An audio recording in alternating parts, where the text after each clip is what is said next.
In my flaky space case life, I've overlooked a lot of things. I think we all have. We've searched for things that were directly in front of us, dug around for the phone we were holding in our hands, or struggled to find our car in a parking lot. Inanimate objects seem to have a glamour magic that lets them disappear. But an entire city? What about 3 cities, built in secrecy and in a hurry across the country? My name's Moxie, and this is your Brain on Facts. In 1943, 3 ordinary-looking U.S. cities were constructed at record speed, but left off of all the maps. Oak Ridge, Tennessee, Richland, Washington, and Los Alamos, New Mexico, which held laboratories and sprawling industrial plants, as well as residential neighborhoods, schools, churches, and stores.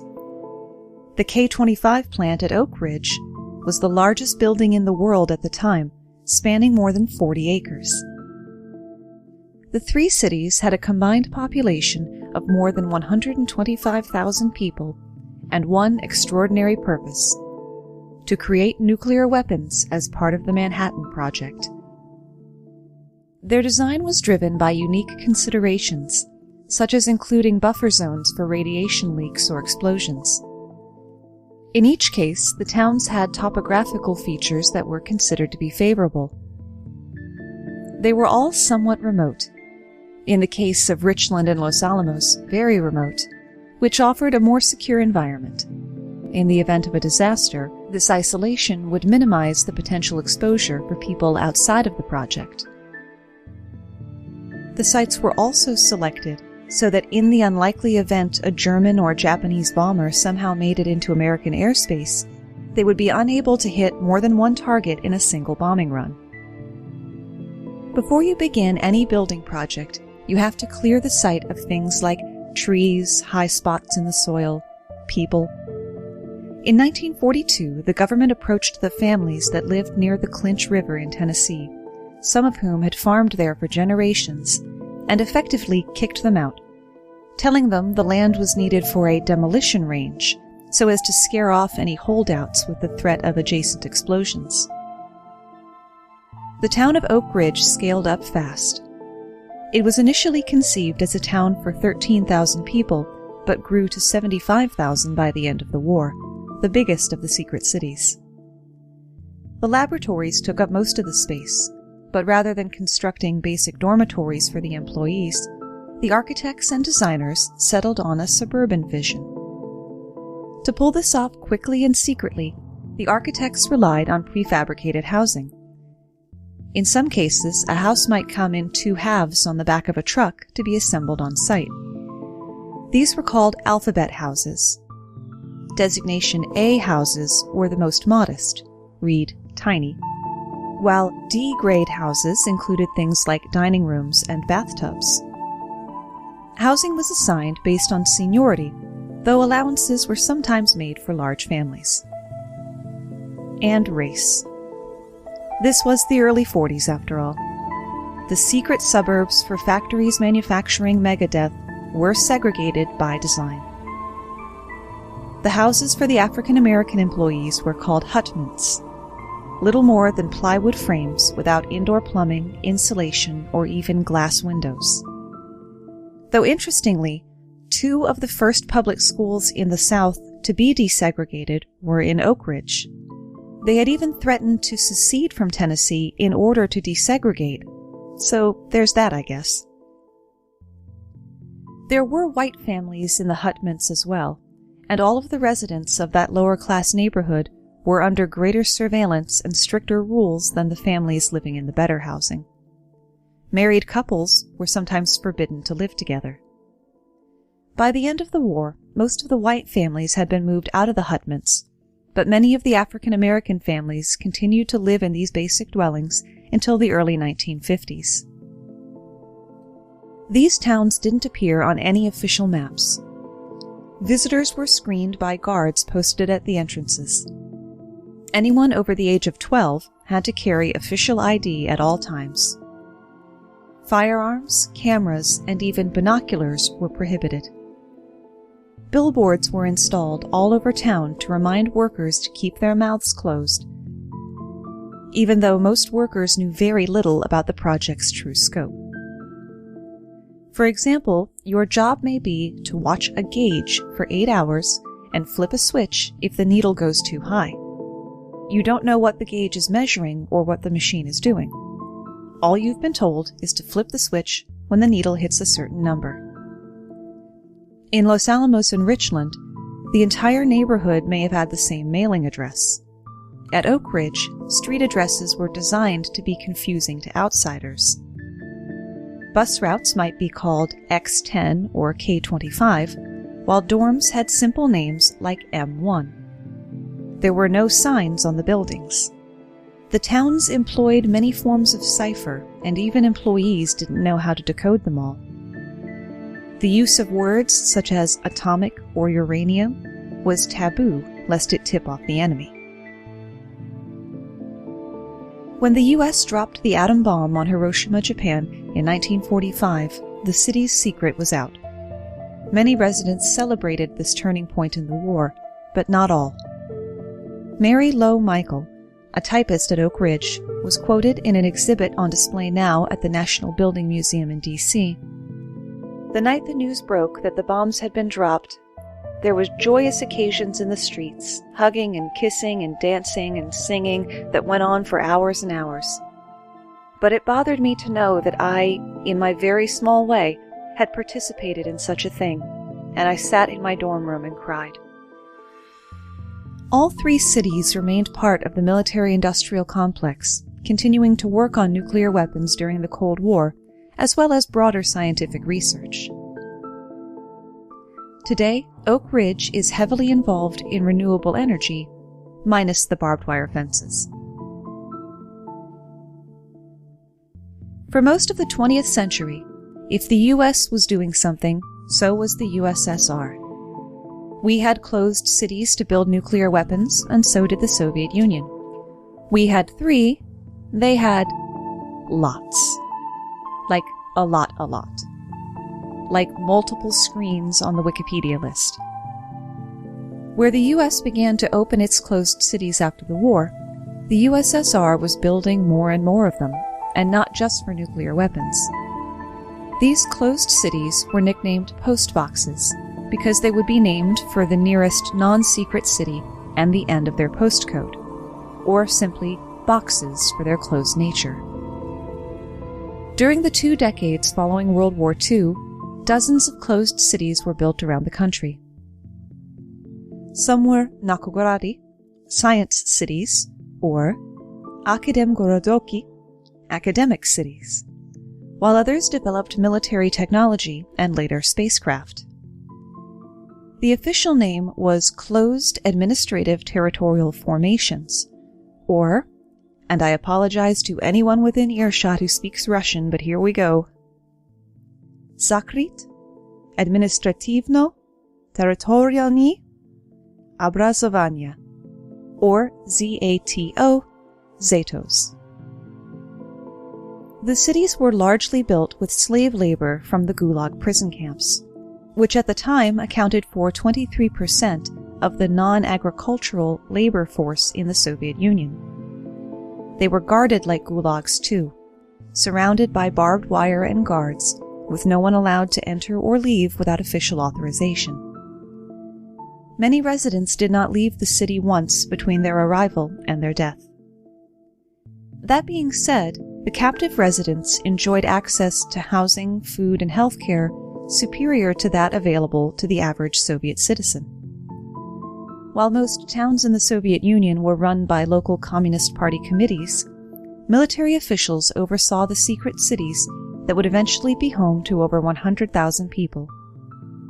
Even during construction, officials were ordered to use only trusted prisoners, meaning no Germans, POWs, hardened criminals, or political prisoners.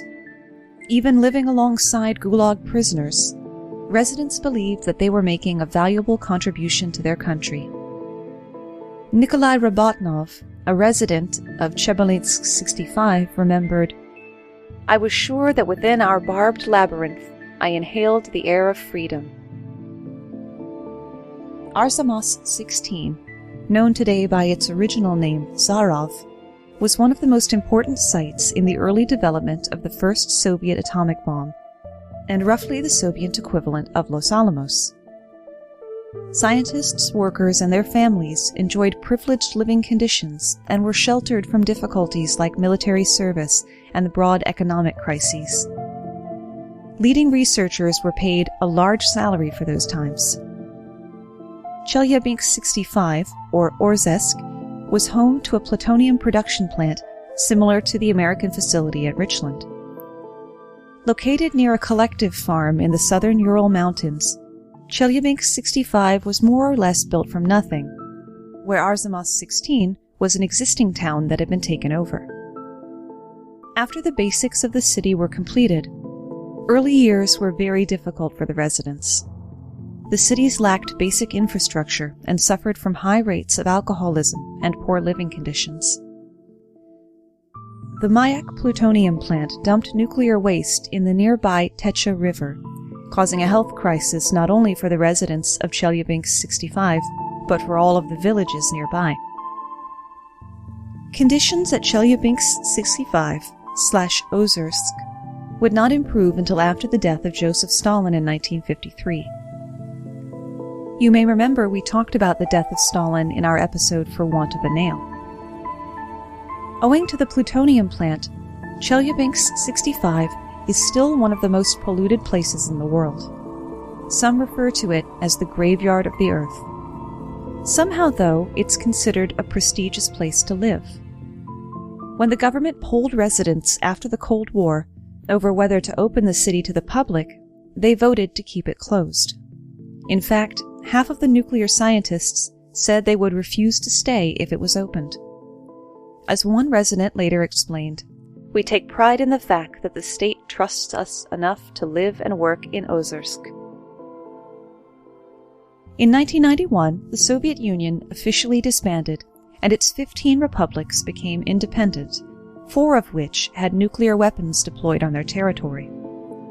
This was of great concern to the West, as these newly formed nations didn't have the financial or technological means to properly store and safeguard these weapons. With budgets a fraction of what they had been in the past, the standards of living in the Zatos quickly declined. Security declined as well, as the soldiers who guarded the Zatos also had their wages slashed. With poor employment prospects and limited security, scientists suddenly had the freedom not only to leave their cities, but to leave the country. Fear quickly spread in the United States that these scientists could help develop nuclear programs in other countries, such as Iran.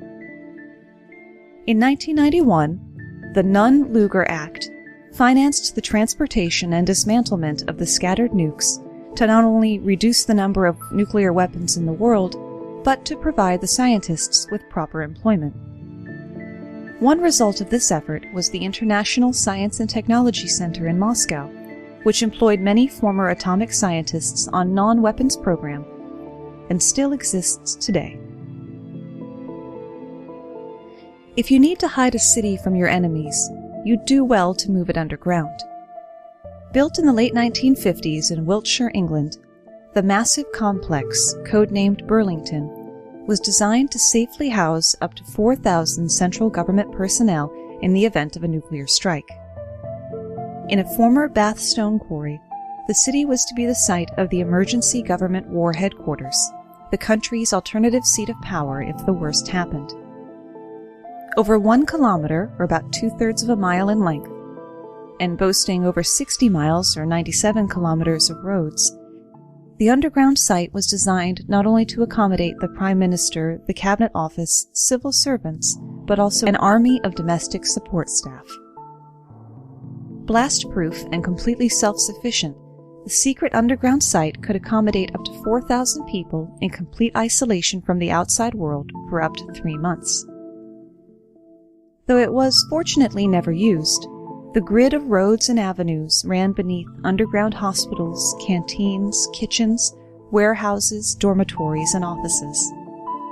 The city was also equipped with the second largest telephone exchange in Britain, a BBC studio from which the PM could address the nation, and a pneumatic tube system to relay messages. An underground lake and treatment plant could provide all the water needed. A dozen huge tanks would store the fuel required to keep the generators in the underground power station running. The air within the complex could also be kept at a constant humidity and heated to around 68 degrees Fahrenheit or 20 degrees Celsius. The complex was kept on standby in case of future nuclear threats to the UK until 2005, when the underground reservoir was drained, the supplies removed, the fuel tanks emptied, and the skeleton staff of 4 were dismissed.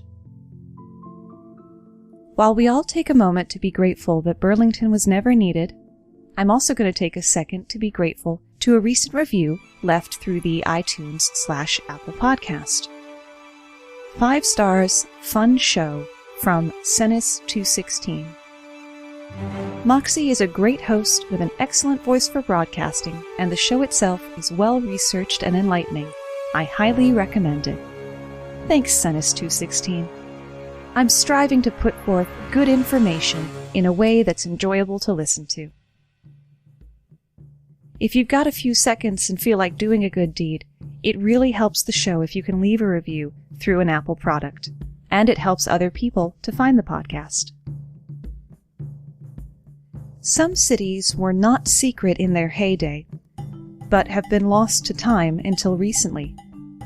In what's being hailed as a major breakthrough for Mayan archaeology, in February 2018, researchers identified the ruins of more than 60,000 buildings hidden for centuries under the jungles of Guatemala.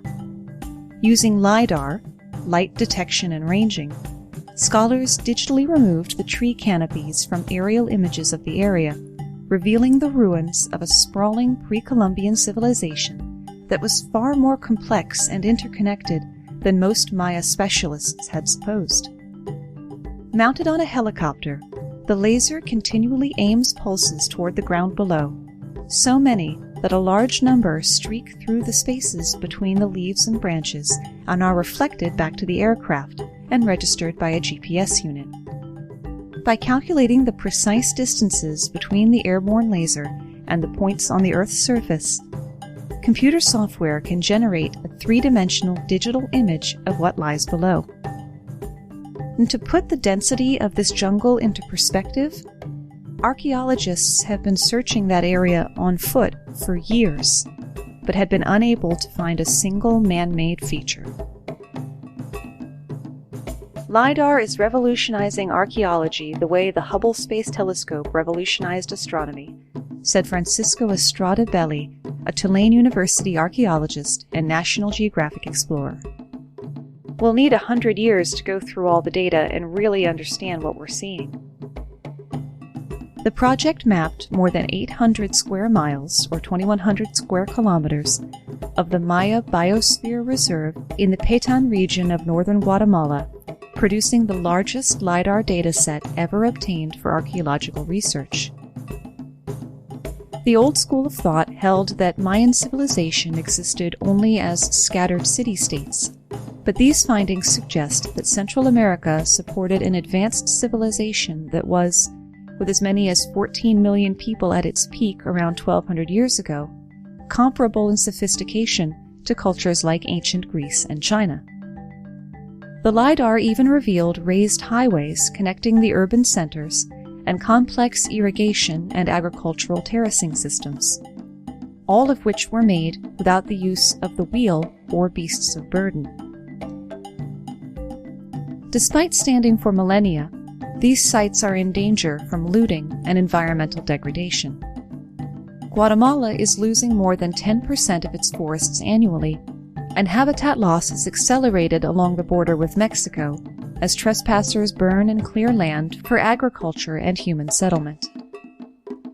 By identifying these sites and helping to understand who these ancient people were, we hope to raise awareness of the value of protecting these places, said Marianne Hernandez, president of the Foundation for Maya Culture and Natural Heritage.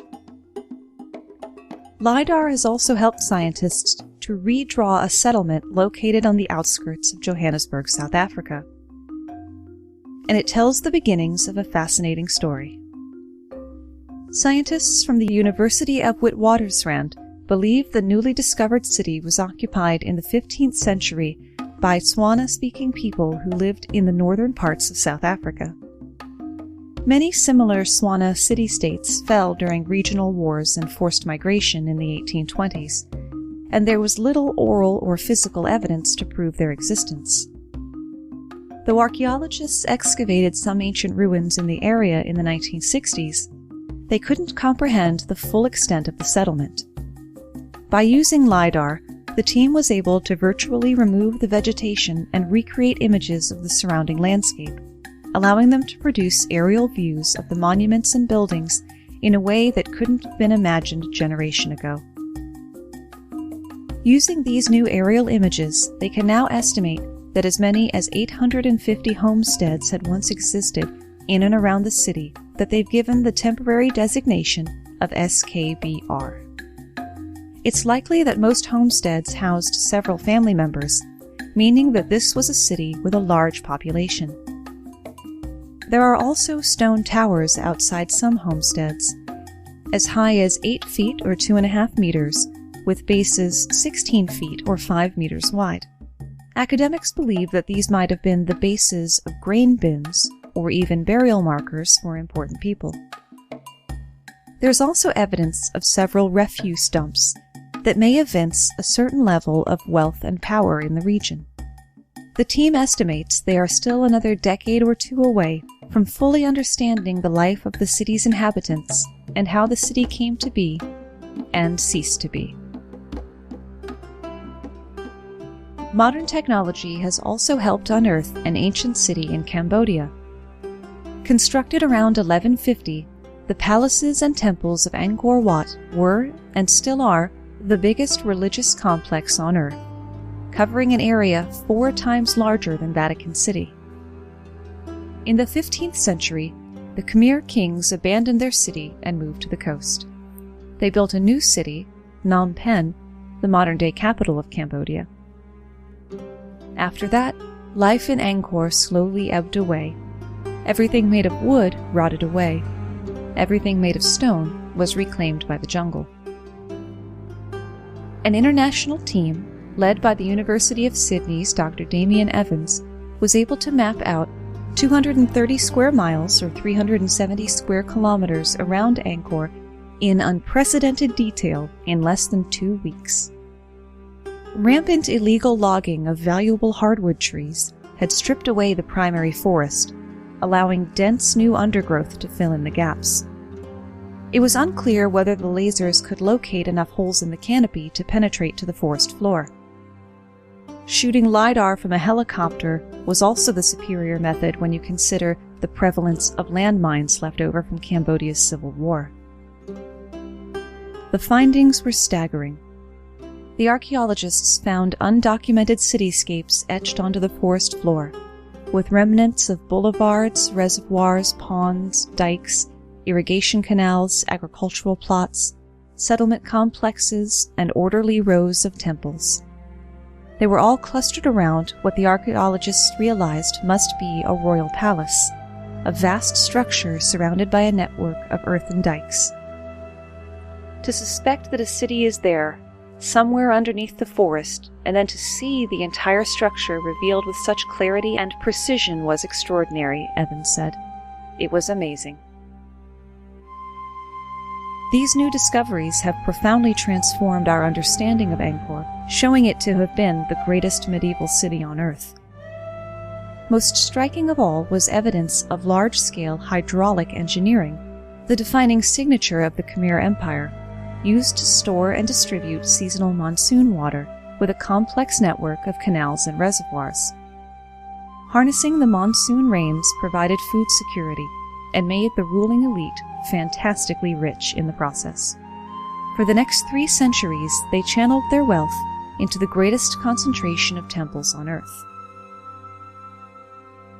It would be 700 years before London would reach the same size. Bonus fact, and not to be a pedant, but monsoon refers not to the heavy rains in the rainy season from May to September, but to the strong, sustained winds that bring them. Some cities are hidden not for subterfuge or dereliction, but by necessity. If the place you live would politely be described as uninhabitable, say the Australian outback where the summer temperature is 120 degrees Fahrenheit, a viable option is to go underground. Such is the setup of the town of Coober Pedy, which sounds like the adorable name your toddler gives the new dog and you just kind of go with it. On the surface, the area looks like a ghost town, with few buildings and many of them abandoned. Most of the 3,500 residents live below the surface in burrowed-out caves. Coober Pedy was established in 1915 following the discovery of opals there, which led to a mining boom as people came in search of their fortune. The name Coober Pedy is an anglicized version of the Aborigine word Kupa Piti, commonly assumed to mean white man in a hole. Among those first comers were soldiers returning from World War I who knew how to dig and live in trenches. The early days were like the gold rush of the Wild West. People who found opal were said to have slept next to their claims with guns to ward off would-be thieves. The boom was followed by a leveling off, with fewer people committing to the financial uncertainty and hardships of that life.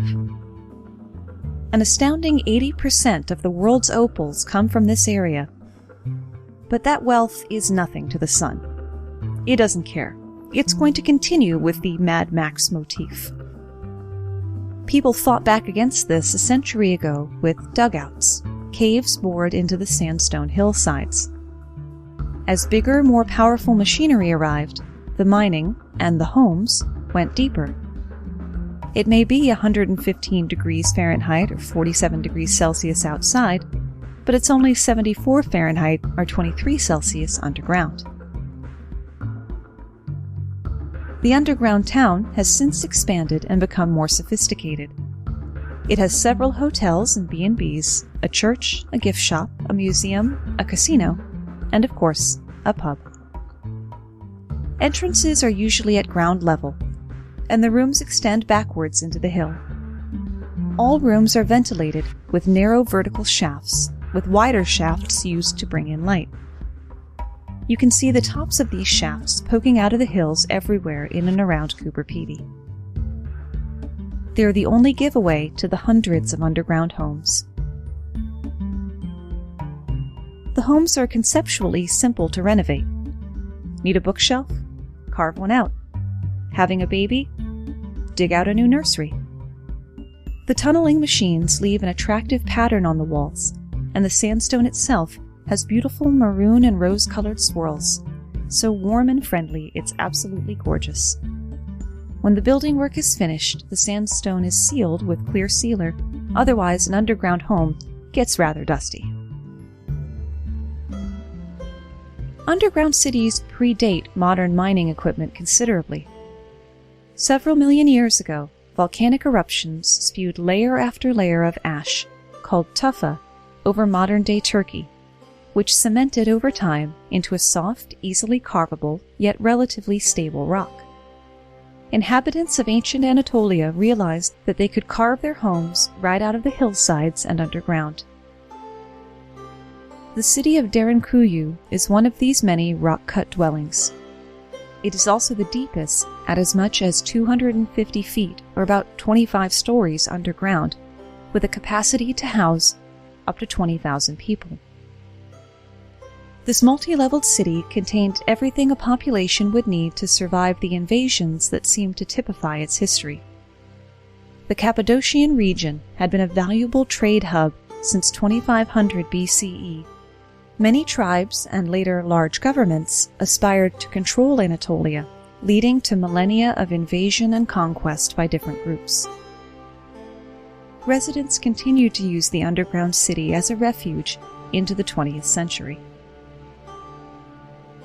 The exact age of Derinkuyu and who built it are uncertain.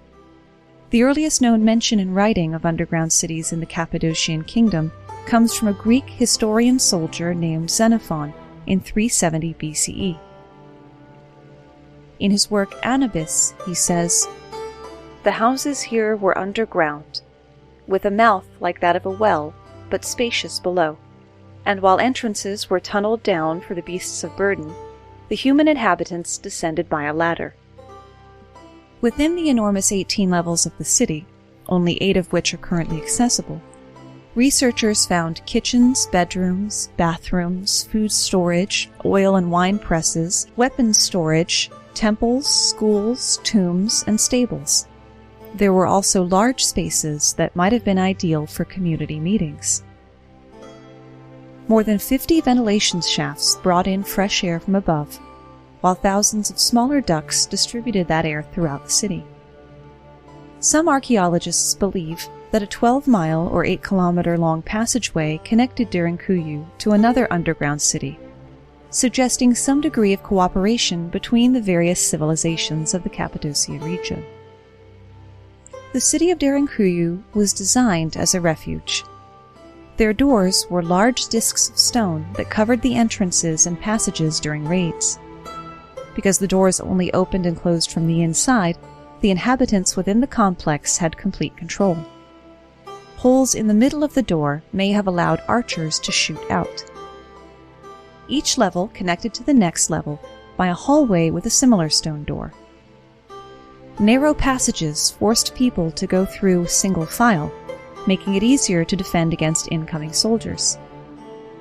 The underground city had a water containment system that also took safety into consideration. It appears that one of the main ventilation shafts also served as a large well. However, the wells within the city do not link together, nor do they go all the way to the surface, which protected the inhabitants from invaders who might think to poison the entire water system from the outside.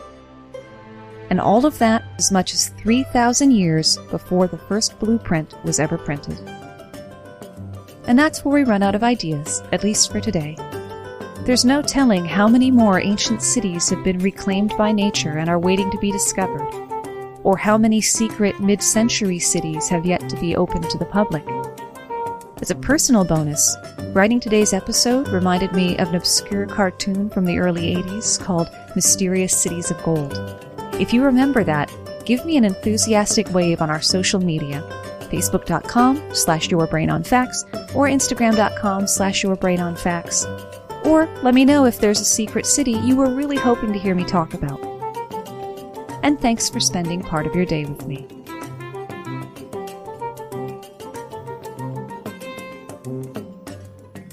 Today's episode was brought to you by the word clot. Clot.